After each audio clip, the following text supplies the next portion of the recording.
Machine पहिली सर्वप्रथम मल्टीलाईज आहे. या मशीनमध्ये तुम्ही ब्रश पॅकिंग पाहिली, घासणी पॅकिंग पाहिली, तुम्ही यात बड्डे कॅन्डल आहेत, बड्डे कॅन्डल पॅकिंग करू शकता.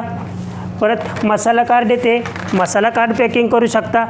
या मशीनमध्ये तुम्ही लायटर पॅकिंग करू शकता, कैची पॅकिंग करू शकता, पेनड्राईव्ह पॅकिंग करू शकता, मोबाईल कवर, असे मल्टीलाईज प्रकार आहेत जे पॅकिंगचे प्रोडक्ट आहेत. आपण त्या मशीनद्वारे डाई बदलून आपण ते पॅकिंग करू शकतो. नमस्कार मित्रांनो, मी शंकर शिंदे स्वागत करतो मराठी उद्योग जगत या आपल्या यूट्यूब चॅनलवर. मित्रांनो, काही दिवसापूर्वी मी माझ्या चॅनलमार्फत स्क्रबर किंवा घासणी या व्यवसायाचा एक व्हिडिओ अपलोड केला होता आणि त्याच व्हिडिओला अनुसरून बऱ्याच जणांची चौकशी आली की ह्या मशीन कुठे मिळतात आणि या मशीनसोबत लागणारं रॉ मटेरियल जसं की स्क्रबर झालं, पुठ्ठा झालं, वाटी झालं, हे आपल्याला होलसेल दरामध्ये आपल्याला कुठे मिळतील. आणि त्याचबरोबर या मशीनवर आपण कोणकोणत्या प्रकारचे इतरसुद्धा पॅकिंग करू शकतो, ज्यामध्ये आपण याच मशीनद्वारे आपण ब्रश पॅकिंग करू शकतो, याच मशीनद्वारे आपण कातर पॅकिंग, लायटर पॅकिंग आणि इतर असे बरेच